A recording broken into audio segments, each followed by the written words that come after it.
Guys, andito tayo sa may isang sagingan. Ayan, naglalakad tayo dito. Guys, may napansin akong naglalakad na ano.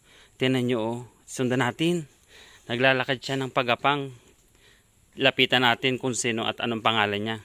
Sundan natin. Hello, kuya! Kuya, kuya, kuya!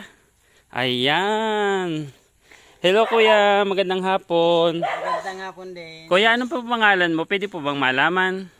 Pwede na po. Opo. Anong pangalan mo, kuya? Ako pala si Fidel Pinino. Okay po.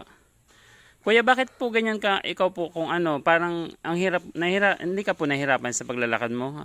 Nahihirapan po nga ako. Inborn po yan, kuya. Oo. Sige nga po, check natin, pakita natin sa mga ano. Ayan guys, tingnan po kung maglakad si kuya. Ayan po, napapansin po ninyo. Ayan. Okay po kuya, sige po. Interviewin lang po natin ikaw saglit. Ayan. Ayan guys, siya po si Kuya Fidel Pinino. Yan, isa po siyang PWD. Yan, napapansin niyo po kung paano siya maglakad. Nakita ko lang po siya do ako habang naglalakad. Kasi nga po naghahanap po ako ng bunot. Although may nakita po ako dito, pero siya po ang umagaw ng pansin ko, si Kuya Fidel. Ilan taon ka na po Kuya Fidel? 33. 33. Okay. 43. 43. Okay, 43. 1981. 43 po pala si kuya. Ayan. Sino pong kasama mo dito? Wala. Ako lang mag-isa. Saan po yung bahay mo dito, Kuya Fidel? Check natin ang bahay ni Kuya Fidel. Ay, ito, kalapit lang pala niya. Check natin ang bahay ni Kuya Fidel. Ayan, check na po si Kuya Fidel maglakad, oh. Ayan. Ayan, andito po ang bahay ni Kuya Fidel. Ayan. Sa'yo po ito, Kuya Fidel, bahay? Hindi, nakikitira lang ako kasi dito yun may kuryente. Okay, nakikituloy ka lang po. So, bali ito po ay sa kamag-anak mo pong bahay. Oo. Okay, sa kamag-anak lang na ni Kuya. Sino pong kasama mo dito, Kuya?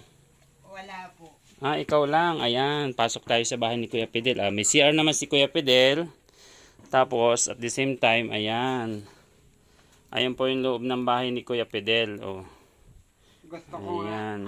makakuha sa labas. Ayan. Yung tayuan ng bahay. Ayan, si Kuya Fidel. Oh. Tingnan po ang sitwasyon ni Kuya Fidel.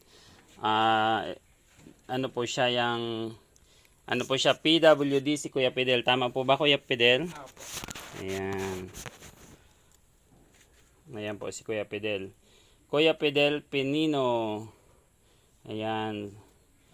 Kaya sa may mga ano po diyan, may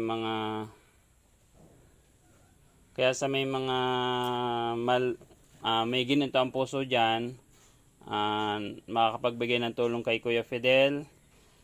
Bukas palad po siyang tatanggapin ng inyong tulong, maliit man po o malaki, financial na tulong po ang kailangan ni Kuya Fidel para po sa kanya.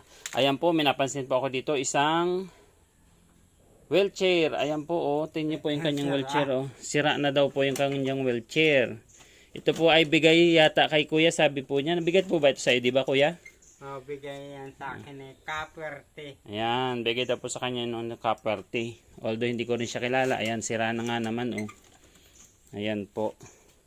Ayan po yung kay Kuya Fidel na wheelchair. Ayan po ang sitwasyon ni Kuya Fidel. Naglalakad po siya ng pagapang. Kasi inborn po ba ikaw, Kuya Fidel? Opo. Ayan, inborn daw po si Kuya Fidel sa kanyang sitwasyon. Ano po? Ayun lang po. Salamat po sa makapagbigay po ng tulong pinansyal, Kuya Fidel. Ayan, si Kuya Fidel po. Gusto ko lang maayos yan panap buhay ko ng to. Mayroon ikaw.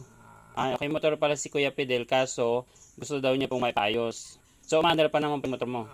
Gusto ko lang yan may dalawang solihan. Okay, papalagyan ng 2 gulong sa ulihan. Yun lang ang kulang. Okay po. Sige po, at ipapakita ito sa mga mga kaibigan natin. Ano po? Opo. Yan. Sige, salamat po. Maraming salamat po Kuya Fidel sa papanlak mo. Buti na lang nakita ka dito sa lugar kung saan dito ako naghahanap ng bunot. Dahil sa bunot, nakilala natin si Kuya Fidel Pinino. Sige po, salamat po. Bye-bye po sa lahat.